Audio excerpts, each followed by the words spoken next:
1997년은 제 인생에 잊을 수 없는 두 가지 사건이 발생했습니다.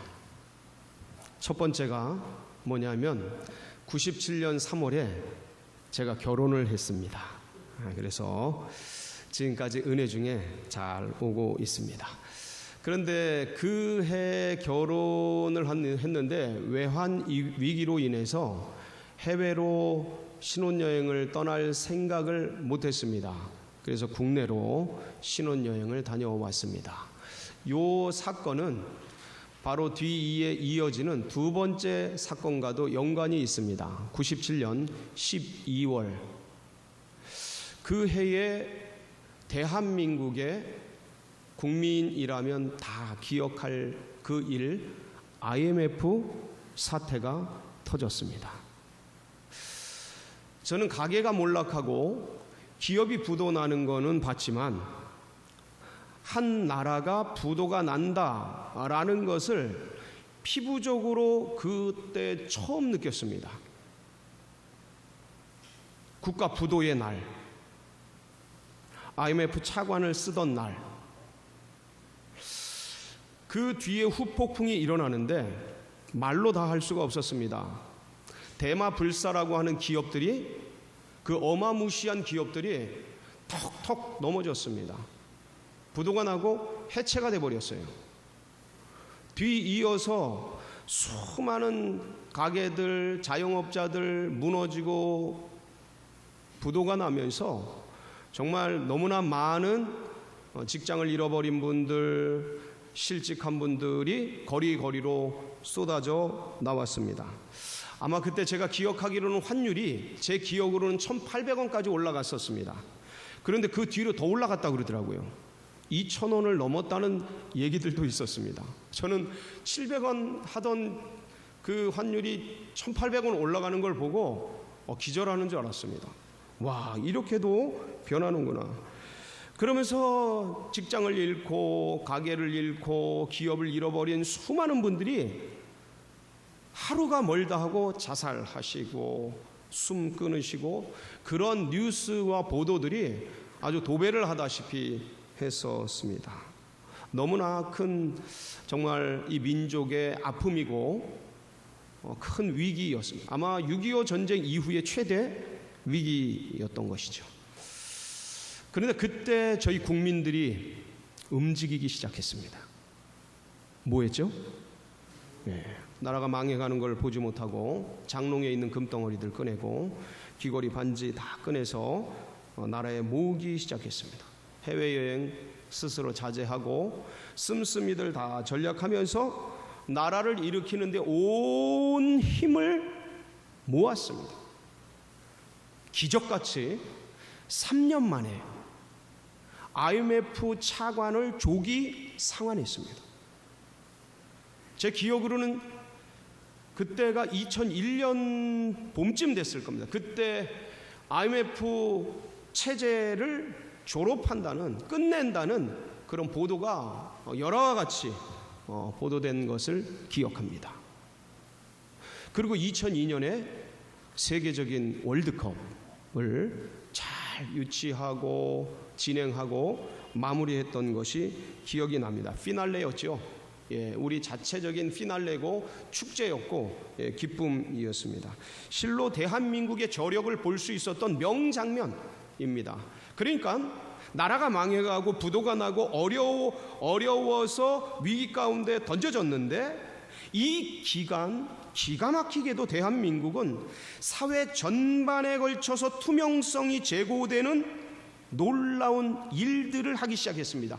기업과 금융기관의 건전성이 회복되어지고 확보되어지고 공공기관의 개혁들이 일어나고 글로벌 경제, 세계적인 경쟁력을 강화하고 제고하는 그런 일들이 일어나면서 중간에 있던 저희 나라가 선진국으로 도약하는 발판과 전기를 마련하게 되었습니다. 대한민국은 그 국가 부도로 닥친 위기를 온 국민이 똘똘 뭉쳐 힘을 합쳐서 놀라운 발판과 기회로 만들어낸 것입니다. 자랑스럽죠. 여러분, 그런데 우리나라는 위기와 어려움을 이렇게 이겨냈습니다. 그리고 이번에 G7에 저희 나라가 초대가 되었죠. 300개국이 넘는 나라에서 선진국 7개국이 모여서 회의하는 게 G7입니다. 정식으로 초대되었습니다. 간다고 말했죠.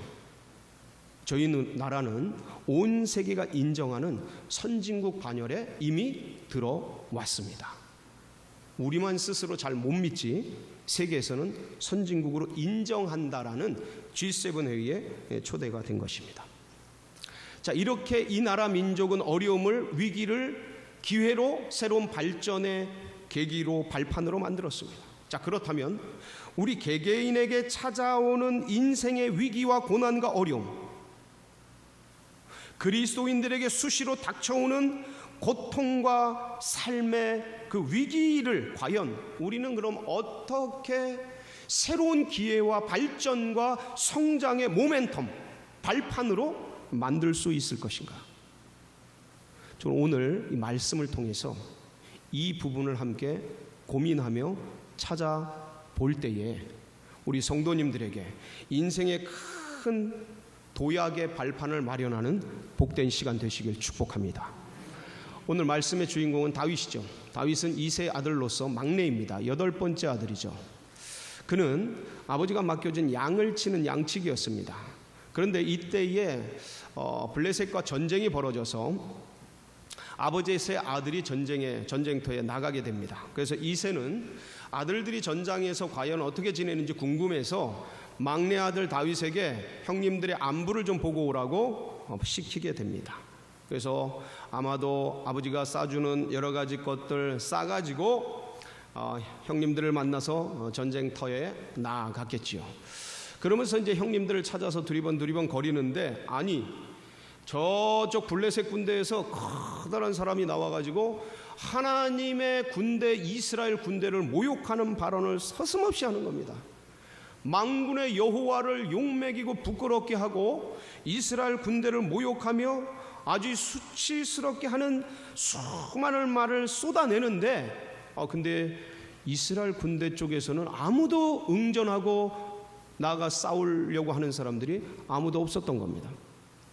거룩한 분노가 이 어린 다윗에게 불일 듯 일어났습니다. 그래서 사울 앞에 나가서, 왕이죠, 왕 앞에 나가서 제가 싸우겠다고 말을 합니다. 근데 그때 이 다윗은 양치기였습니다. 그러니까 사울이 보기에, 야, 너는 양치기고 어린아이인데 저쪽은 어릴 때부터 전쟁 용사로 키워진 그런 전사인데 이게 싸움이 되겠느냐. 다윗이 그때 뭐라고 말했습니까? 내 아버지의 양을 칠 때 사자와 곰이 와서 그것들을 물어가고 그것들을 습격해서 갈 때 내가 그들의 입을 찢어 그것들을 막고 어린 양들을 구원해 내었습니다. 우리 사자와 그 곰의 입 속에서도 나를 보호하신 하나님께서, 만군의 하나님께서 저 골리앗에게도 나를 보호해 주실 줄 믿습니다 라는 고백과 함께 전쟁터로 나가게 되죠. 그리고 그 이름도 유명한 다윗과 골리앗의 전투를 벌이게 되고, 물맷돌 5개로 휙 돌리면서 빡 급소를 쳐서 단숨에 무찔러서 아주 이스라엘의 히어로, 영웅이 되지 않습니까? 그래가지고 그 개선 장군처럼 보무도 당당하게 이스라엘로 들어오게 됩니다. 여기까지는 굉장히 좋았습니다. 그런데 여인네들이 너무 기쁘고 즐거워서 이스라엘이 승리했으니까 나가서 소고치고 춤추며 노래하는데, 아니 거기서 자작곡을 노래하는데 무슨 노래가 나오기 시작하냐면, 사울이 죽인 자는 몇이요? 천천히요. 다윗이 죽인 자는 몇이요? 만만이라는, 비교하면 안 되는, 비교하면 어려운 그 노래를 막 부른 거예요. 그냥 자발적으로 나온 노래죠. 그러면 사울이 그 얘기를 들었을 때, 아이고 우리 다음 세대가 이렇게 이쁘고 잘하는구나, 청출어람이구나, 너무나 좋구나, 이야 잘했다, 귀하다, 우리 다음 세대가 기대가 된다, 이스라엘 다음은 아주 후대가 막강하고 너무 좋구나 라고 은혜롭게 받으면 좋았으련만 시기와 질투에 눈이 멀어서 저가 얻을 것은 이제 왕위밖에 없겠구만 하고 가슴에 질투와 경쟁, 그 경쟁심과 이런 것들이 차오르게 됩니다. 그래서 처음에는 다윗을 회유해서 자기 편을 만들려고 그럽니다. 처음에는 자기 그 수금을 타면서 자기 비서로 이 정신적으로 어려울 때마다 위로를 받고 하는 그러한 옆에 뒀다가 그 다음에 천부장을 삼았다가 나중에는 자기 부마를 삼죠. 사위를 삼습니다. 딸을 줘요. 그런데 아무리 해도 내 사람이 안 될 것 같고, 그리고 저가 결국은 이 사울 왕과의 왕위를 가져갈 것 같은 이 질투심에 부글부글 끓어오르는 마음을 걷잡을 수가 없게 됩니다. 결국 어떻게 해요? 죽이기로 결정을 하죠. 자기 옆에서 수금을 타는데 창을 들어서 던져서 죽여버리려고 해요. 그게 사무엘상 18장 11절에 나오는데 한번 그 장면을 읽어보겠습니다. 시작. 그가 스스로 이르기를 내가 다윗을 벽에 박으리라 하고 사울이 그 창을 던졌으나 다윗이 그의 앞에서 두 번 그래서 이 날라오는 창을 어떻게 다윗이 싹 피하고 또 싹 피해가지고 두 번의 위기를 아주 죽을 고비를 넘기게 됩니다. 그래서 이제 사울이 정신 차리고 다시 잘 지내다가 안 되겠다. 결국은 신하들을 다 모아가지고 그동안은 개인적으로 어떻게든 죽여버리려고 그랬는데 이제는 그게 아니라 모든 신하들을 다 모아서 요나단을 빼고, 요나단이 하도 다윗을 좋아하니까 요나단 빼고 신하들을 모아서 이제는 공권력을 동원해서 나라 전체의 힘을 가지고 다윗을 제거하기로 결정을 합니다. 그런데 이 소식을 누가 알아요? 요나단이 듣게 됩니다. 그래도 왕자인데, 왕위를 이을 사람인데 듣게 돼요. 그래가지고 아버지에게 부탁하지만 아니 이 사울이 요나단까지 죽이려고 그럽니다. 정신 못 차리냐고 그러면서 이런 배은망덕한 어리석은 놈, 네 왕위가 지금 날아가게 됐는데 지금 뭐 하는 거냐, 눈에 멀어서 막 그러면서 야단치면서 오히려 요나단을 죽이려고 해요. 정신없는 거죠. 그래서 요나단이 아버지가 다윗을 죽이기로 결정했구나라는 걸 알고 다윗에게 이 소식을 알려줍니다. 이 둘이 아주 연인이 헤어지는 것처럼 큰 모습 속에서 헤어져서 다윗은 국가 공권력에 쫓겨서 도망가고 피난 갑니다. 그러다가 높당에 이르러서 진설병을 먹고 허기 가져가지고, 그리고 골리앗이 찾던 그 칼을 이제 무장을 하고 그 공권력이 쫓아오니까 도망갈 데가 없는 거예요. 초기에 어디 갈 데가 없는 거예요. 그래서 냅다 도망갔는데 거기가 어디예요? 거기가 블레셋 땅이었어요.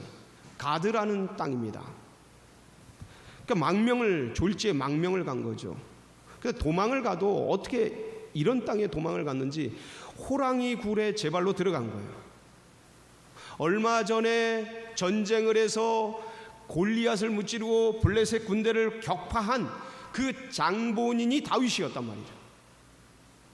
그 적대국에 자기도 모르게 들어가가지고 여기 가면 못 쫓아오겠지 하고 들어간 곳이 아니나 다를까 호랑이 굴이었던 것이죠. 신하들이 대번에 알아찹니다. 가드왕 아기스의 신하들이 대번에 알아채고 야, 이것은 그 전쟁할 때에 사울이 죽인 자는 천천히요 다윗이 죽인 자는 만만이로다 한 그 자가 아니니까. 오늘 본문이 그 내용이에요. 오늘 본문이 그 내용. 그러니까 적진에 들어간 거예요. 아무런 상호 어떤 조약 없이 적진에 갑자기 들어간 거예요. 그리고 그 신하들이 전부 알아보는 거예요. 그리고 이 정보를 신하들이 가드왕 아기스에게 올린 겁니다. 그러니 왕이요 이 다윗을 제거해야 됩니다. 좋은 찬스입니다. 지금 없애야 후일 우한을 없애는 겁니다. 이런 자를 살려둬선 안 됩니다. 그래서 다시 블레셋이 저 이스라엘을 먹을 수 있는 기회가 오는 겁니다. 하여간 별 얘기를 안 했겠습니까? 그러면서 이 다윗을 제거해야 된다고 신하들이 왕에게 간청했죠. 정보를 올려드렸어요. 그런 얘기를 다윗이 듣고 있는 순간 어떻게 해야 되나? 이 절체절명의 위기 속에 어떻게 이 호랑이 굴에서 빠져나가야 하는가? 호랑이에게 물려가도 정신만 차리면 살아날 수 있다. 어떻게 해야 되는가? 할 때 갑자기 미친 척을 하기 시작했어요. 다윗이 아이디어가 생각이 난 거죠. 미친 척을 하기 시작해요. 그러니까 침을 질질 흘리면서 손에 묻은 침들을 문에 득득 바르면서 마치 술 먹은 사람처럼 흐느적거리면서 미친 연기를 한 거예요. 근데 얼마나 연기가 탁월했는지 아기스 왕이 보니까 진짜 미친 거예요. 그래가지고 왕이 니네들 이 신하들아, 이 나라에 미친 사람이 없어가지고 저런 미친 사람을 데려왔느냐? 당장 내쫓아라. 당장 내쫓아라. 그러면서 이 다윗이 블레셋 그 나라에서 나와서 22장 사무엘상 22장에 가면 아둘람 굴로 피신을 합니다. 절체절명의 위기를 벗어나서 아둘람 굴에 피신을 하고, 그리고 그때 이제 마음이 상실한 자, 힘든 자, 이런 사람 한 400여 명이 함께 와서 아둘람 굴에서 나중에 이스라엘의 왕이 되는 그런 기초를 이곳에서 이제 닦게 됩니다. 사랑하는 성도 여러분, 다윗은 어떻게 그 위기를 모면할 수 있었을까요? 다윗은 어떻게 그 기가 막힌 절체절명의 위기 속에서 탈출해 나올 수 있었을까요? 우리가 그 부분을 볼 수 있는 성경 말씀이 있는데 시편 34편이에요. 시편 34편에 보면 그때 그 절체절명의 위기의 순간에 다윗이 무엇을 했는지 기록이 돼 있어요. 한번 볼까요? 시편 34편. 표제어가 뭐냐면 표제어가 이거예요. 다윗이 아비멜렉 앞에서 미친 채 하다가 쫓겨나서 지은 시. 아비멜렉이 뭐냐면 가드왕의 호칭입니다. 아기스의 호칭이에요.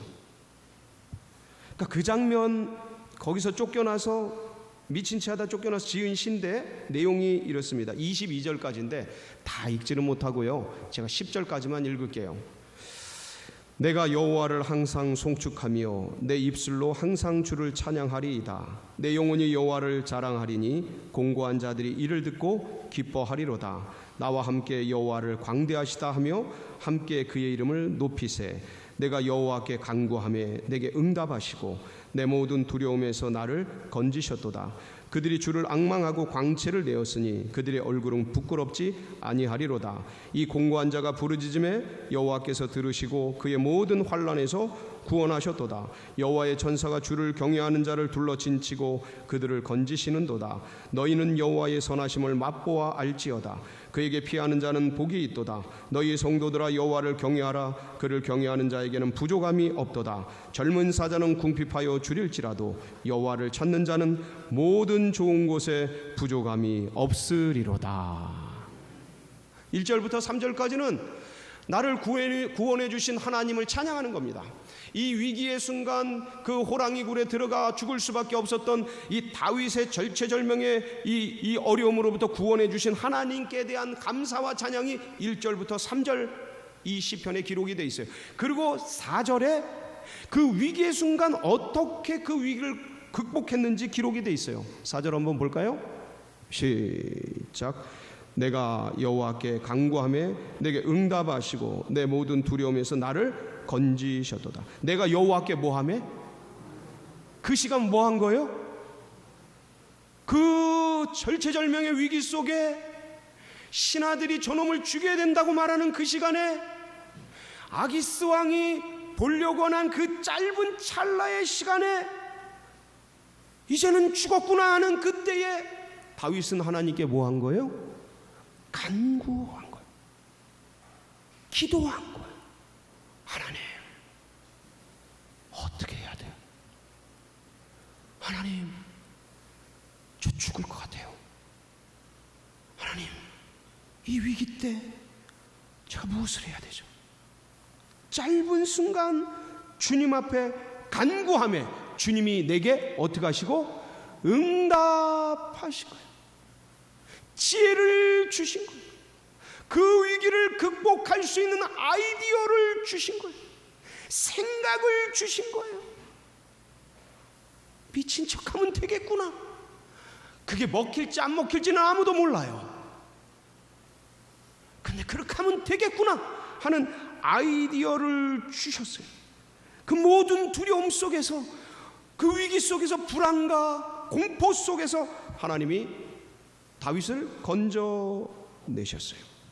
6절 반복하죠. 6절에 이 공고한 자가 뭐하매? 6절 한번 볼까요? 이 공고한 자가 부르짖으매 주님 살려주세요. 주님 저 죽을 것 같아요.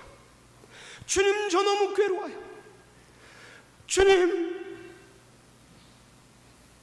밤새 불면의 밤을 새우며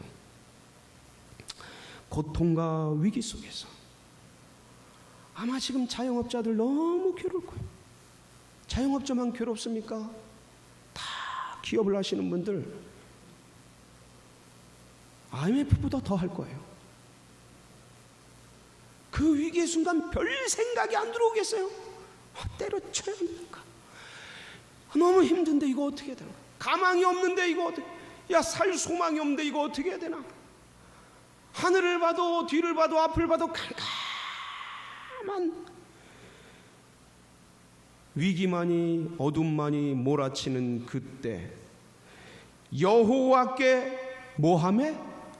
부르짖으매. 여호와께 부르짖으매. 여호와께서 뭐 하시고 들으시고 그의 모든 환난에서 어떻게 하셔요? 건져내신 거예요. 사랑하는 성도 여러분, 인생을 살아가면요, 고난이라는 게, 어려움이라는 게 마치 파도처럼 밀려와요. 넘었는가 싶으면 또 옵니다. 야, 이 큰 파도 넘었는가 싶으면 더 큰 파도 올 때 있어. 야, 이 커다란 거 견뎌냈으니까 괜찮겠지. 또 밀려옵니다. 밀려오고 밀려오는 파도 같은 인생의 고난 앞에 누군들 버텨내고 누군들 안전하고 누군들 마음의 평안만이 있겠습니까?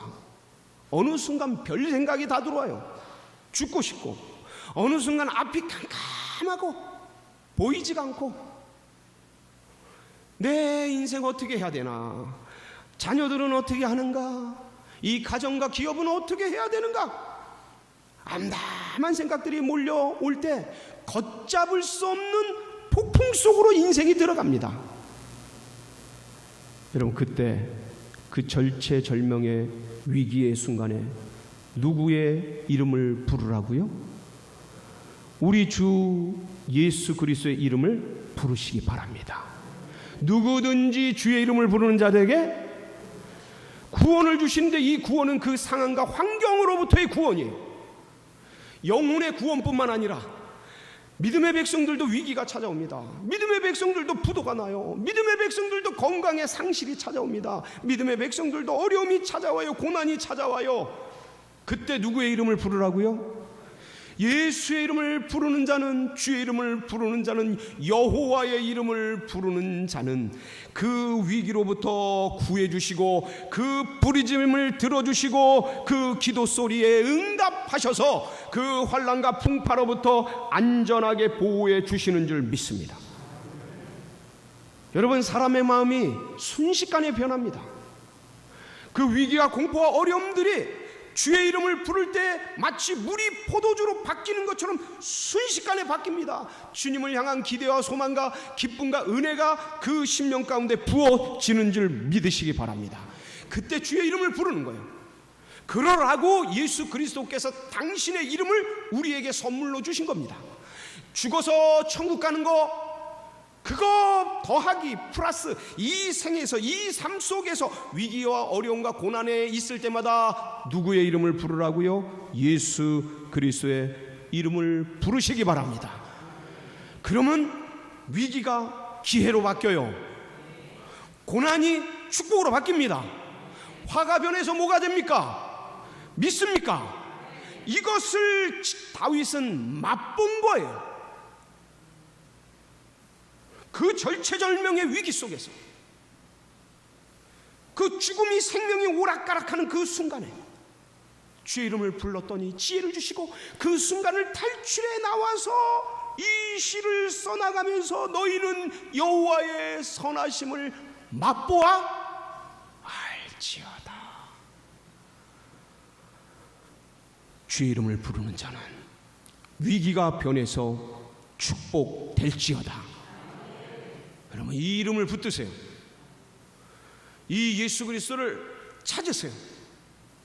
고난이 찾아왔다, 마음이 답답하다, 마음이 어두워진다, 마음이 뭔가 좀 기대와 소망이 사라진다, 예수 그리스도의 이름을 부르시기 바랍니다. 그러면 주님께서 우리를 받으셔서 놀랍게 사용하시는데, 마치 오병이어처럼 아무것도 아닌 우리의 부르짖음을 주님이 받으셔서 5,000명을 먹이고도 12강들이가 남는 오병이어의 기적처럼 우리의 생을 먹이고도 더 많은 사람 먹이고 입히고 남는 은혜로 바꿔주십니다. 이 역사가 하나님의 손에 있는 거예요. 그러니까 그 모든 것들 앞에 주님의 이름을 부를 때 이 역사가 일어나고, 위기가 변하여 구원이 되고, 물이 변해서 포도주가 되고, 놀라운 초상집이 변해서 잔치집이 되어지는 그런 은혜, 우리 성도님들 다 누리시기 바랍니다. 이 한 주간도 이 예수 이름 붙들고 승리하는 복된 주간 되시길 축복합니다. 같이 기도하시겠습니다. 합심해서 기도할 때에 주신 말씀 붙들고 주님 화가 변해서 복이 되게 하여 주시옵소서. 합심해서 기도하며 나갑니다.